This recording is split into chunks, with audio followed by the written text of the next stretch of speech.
Phoebe, first of all, congratulations. You've been named in the England Women's Performance Programme. How proud is that for you? Yeah, it actually came quite unexpected when I got the call. Like I said, all I wanted to do this year was just perform for Durham and try and get some silverware, which obviously, sadly, we didn't. But yeah, to get that call about the England performance squad, that was amazing. And yeah, I've been to Loughborough a couple of times now, and the girls are great, getting on with everyone. I knew them from before, from the New Zealand squad. So yeah, it's been amazing, and getting to work with some new coaches and get their insight to take from there to here has been really cool as well. Just give us an overview in terms of what the programme entails. What does it involve from your point of view? Yeah, from me, I think, like I say, I'm working quite closely with the bowling coach and batting coach and trying to develop my all-round game. And like they made sure that it's still got a link between both county and at England. So it's not just I'm doing one thing over there and one thing here. It's very much linked, and the coaches are still chatting to each other to see how they can develop my game. And yeah, really push me onto them bigger honours really. But I think again, I just want to still focus at Durham and put in the good graft in both settings. But yeah, for me, it's just getting out there in April and yeah, again putting on hopefully a decent show for the crowd. You've been at Loughborough for the last couple of months or so. What's that process in terms of being at Loughborough, being in the camp there? What does that involve? Yeah, so we're there for 3 days, and it's very similar to back here. It includes obviously your batting, bowling, fielding, your gym, your conditioning, some nutrition stuff, some psych stuff. So a lot of it is just prepping you for that April. But again, it's just seeing what it is like. If I did, let's say, got a central contract, what it is like over there, and getting comfortable with that environment and the coaches too. So, like I said, it's been great to get to know them coaches, and like I say, getting some more information about my game and being able to put it into these colours over here. That must be nice, just getting that glimpse of that international high performance environment, just being around that setting. That must be pretty nice from a personal point of view as well. Yeah, it's pretty cool to know who's been in that environment and who's actually gone on to, you say, had the higher honours. Someone like Lauren Filer at Durham as well, like knowing that she also works her socks off over there but also comes back here and again puts in what she's learnt over there to here. So I think she's very inspirational. So yeah, it's great to know that there's obviously other girls over there who are also in them positions where they can come back to county and again, you say putting the hard graft in. So yeah, it's amazing to know what I can hopefully get to. But I don't want to put too much pressure on it just yet. I think I'm very happy with where I am and trying to keep it all simple, try not to overcomplicate things, so it makes it easy for the summer. Yeah, I guess there's no surprise with this call-up based on your performances over the last couple of seasons. You must be pretty happy with where your game's at currently as a Durham cricketer? Yeah, like this season was great.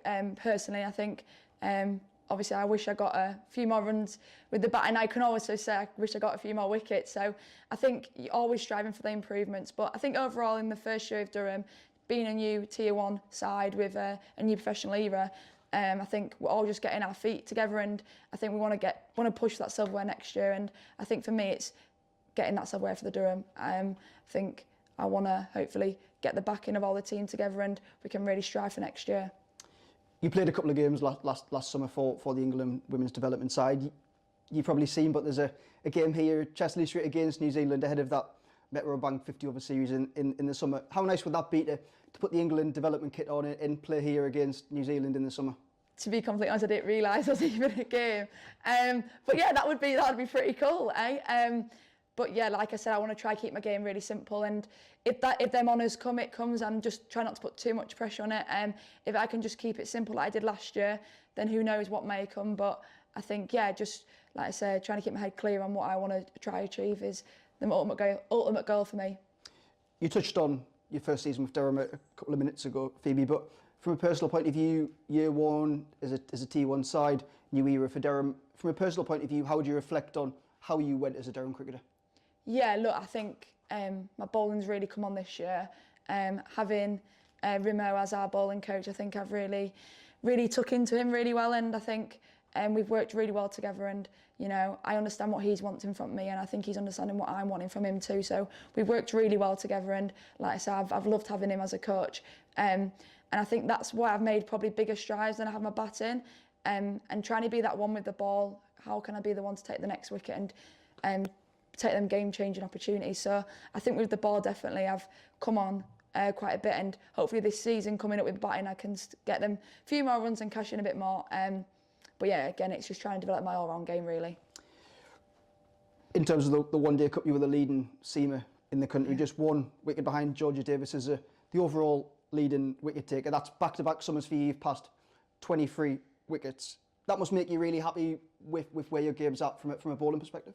Yeah, look, that's pretty cool. I think, again, I've kind of been not new to bowling, but probably 3 years ago I wasn't seen as a bowler. So knowing that I've made these strides in my first 2 years of being someone that Holly can turn to with the ball is amazing, and getting the backing from not just Holly but all the team that I can try to do the job with the ball and, like you say, get really crucial wickets and game-changing moments. So yeah, I think that's a really cool achievement. Sometimes you don't really look back at your own personal achievements. All you want to do is just win trophies with the team, because that puts everyone's smile on the face. So I think, yeah, having, like you said, getting past 23 wickets in both seasons, that is pretty cool. I didn't really realise I did that. So yeah, like I say, I'll take it, and I know I can make even bigger strides next season, especially in my T20 game. So yeah, it's all really exciting.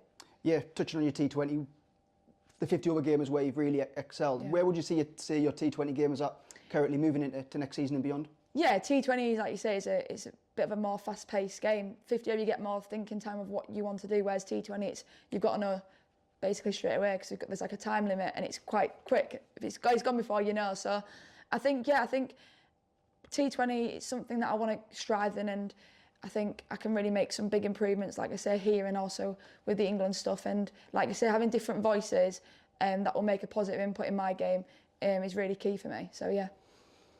From a team perspective, both competitions, we went into the final game with a chance of qualifying. That must be pretty frustrating from a team point of view, but also promising, I guess, as a group to know that we were in the mix going into the last game of them seasons. Yeah, look, I think we look back, and obviously in that last phase of that in September, there's been times where we could have won match-winning opportunities and we just didn't. But like you say, it's really positive that we actually got in some positions where we could have, but it's actually how can we do that next year, because that's what we want to do. We don't want to do where we were this year, and you know, come fifth in competition, you want to be in the title running chair. So I think, yeah, I think we've got a really a really good group, and you know, I think we've got lots of improvements to work on, and I know we can come back even better next year. And like I said, we're all really looking forward to putting on the Durham colours again. Pre-season's underway. You've had a couple of weeks or so back now. How's that been? How's things with Durham for pre-season round 2? Yeah, pre-season's great. It's really good just to get settled in again, and again go back to the basics, because sometimes you do forget that. So I think for me, it's just kind of just settling back in, going back to the basics, and then looking at last season and how I can change a couple of technical bits for this coming season to make, hopefully, the results even better, not just as a team but personally as well. It's crazy, because this time last year you were just joining Durham. The year's gone pretty quick. Have you had a chance to kind of just sit back, reflect it, and look back from the whole year in terms of how your cricket journey's continuing? Yeah, it's actually crazy to say that it's flown by, and that just shows that I am loving it. I love it here at Durham. It's an amazing place to be. But yeah, probably in October, when we had a bit of downtime, I took time to reflect. And yeah, it's been a bit of a whirlwind year. It's kind of come thick and fast. And I think personally, I've done pretty well. But again, like I say, the main thing for me was getting silverware with the team, and sadly we didn't do it. But like I said, next year we definitely got a really good chance, and we'll be looking to get every single trophy this year. So yeah, I think it has been a great season, but again, looking to go one better. And just finally, Phoebe, once we get Christmas out of the way, you know, the season flies around, doesn't it? Have you started to look ahead, to plan aims, goals, objectives, or is that a case of when the season gets that little bit closer? I think, like you say, looking back on last year and the year before, when I've got that amount of wickets, obviously I don't want to just be like, oh, I want to get the same and more. I think there's going to be seasons where actually I might not, and there's going to be seasons where I might exceed that. But I think when you put too many targets in your head, you can get quite overwhelming, and you overthink a lot of things. So for me, I think what's worked really well this year and the year before is just keeping it simple. That's kind of a motto. have in my head, because as soon as I overcomplicate things, that's when everything can kind of go out the window. So I don't want to put too many targets in my head. I just want to try keep it simple, and yeah, just have lots of fun out there. I think that's the main thing, because that's when results and personal achievements will come in play.